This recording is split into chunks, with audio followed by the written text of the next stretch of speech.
गौरव बहुत परेशान था। उसे समझ में नहीं आ रहा था कि वो इस परिस्थिति से कैसे निपटे।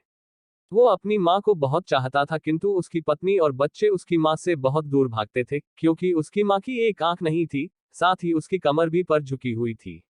वैसे वह अपना काम सब खुद कर लेती है, किंतु फिर भी वो उसकी पत्नी और बच्चों के लिए हमेशा खटकती है। दादी, आप ऊपर के कमरे में जाओ, मेरे दोस्त आ रहे हैं, गौरव के बेटे नीरज ने बड़े बेरुखी से कहा। पर बेटा, मैं तो यहाँ बहुत दूर बैठी हूँ, गौरव की माँ ने बहुत प्यार से कहा। नहीं, आप उनके सामने मत रहो, वो मुझे चिढ़ाते हैं, नीरज ने जोर से डांटते हुए कहा। क्या हुआ नीरज, क्यों चिल्ला रहे हो? गौरव की पत्नी सविता ने किचन से ही आवाज लगाई। देखो ना माँ, ये दादी यही ड्राइंग रूम में बैठी हैं और मेरे दोस्त आ रहे हैं, नीरज ने शिकायत भरे लहजे में कहा।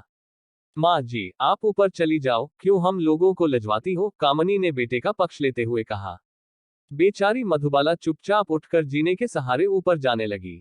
कमर झुकी होने के कारण उन्हें ऊपर चढ़ने में बहुत परेशानी हो रही थी, किंतु वो पूरी ताकत से ऊपर के एक अकेले कोने वाले कमरे में जाकर बैठ गई। गौरव बाजू के कमरे से सब सुन रहा था।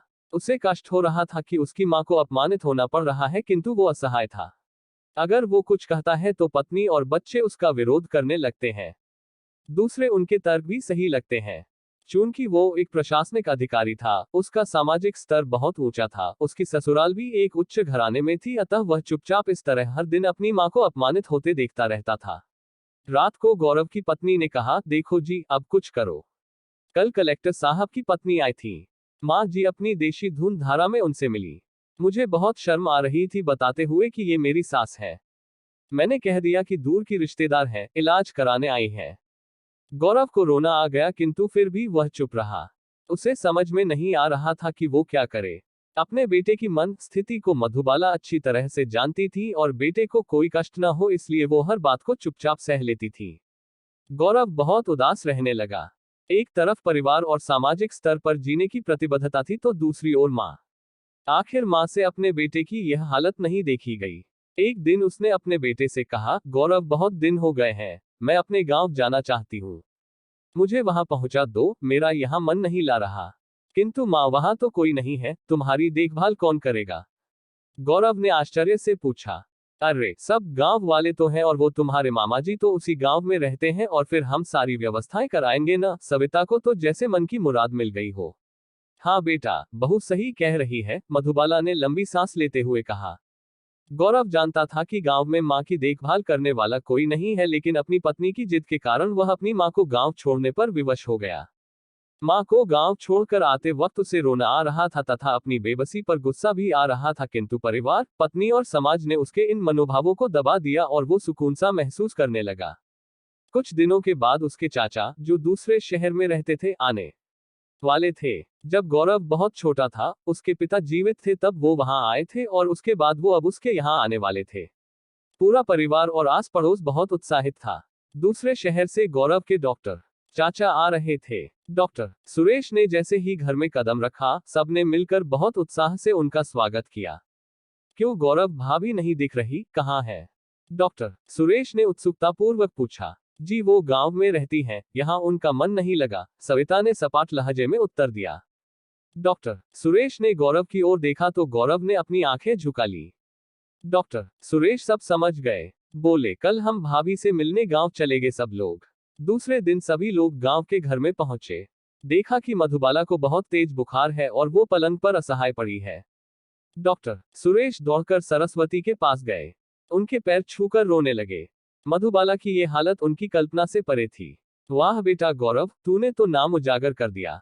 अपनी माँ की ये हालत देखकर तुझे तो शर्म भी नहीं आ रही होगी। डॉक्टर सुरेश ने गौरव को लगभग डांटते हुए कहा। नहीं देवर जी, गौरव का कोई दोष नहीं है, मैं खुद गांव आई थी। मधुबाला ने अपने बेटे का बचाव किया। मुझे सब पता चल गया भाभी, आप चुप रहो। क्यों बहू, तुम्हें अपनी सास की कुरूपता पसंद नहीं है? समाज में तुम्हें नीचा देखना पड़ता है ना? डॉक्टर सुरेश ने सविता की ओर व्यंग्य से देखा। सविता निरुत्तर होकर गौरव को देखने लगी।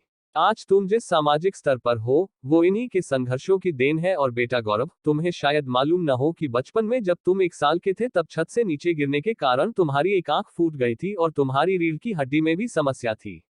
तब तुम्हारी इस कुरूप माँ ने अपनी एक आंख और अपना बोन मेरो तुम्हें देकर इतना सुंदर स्वरूप दिया था।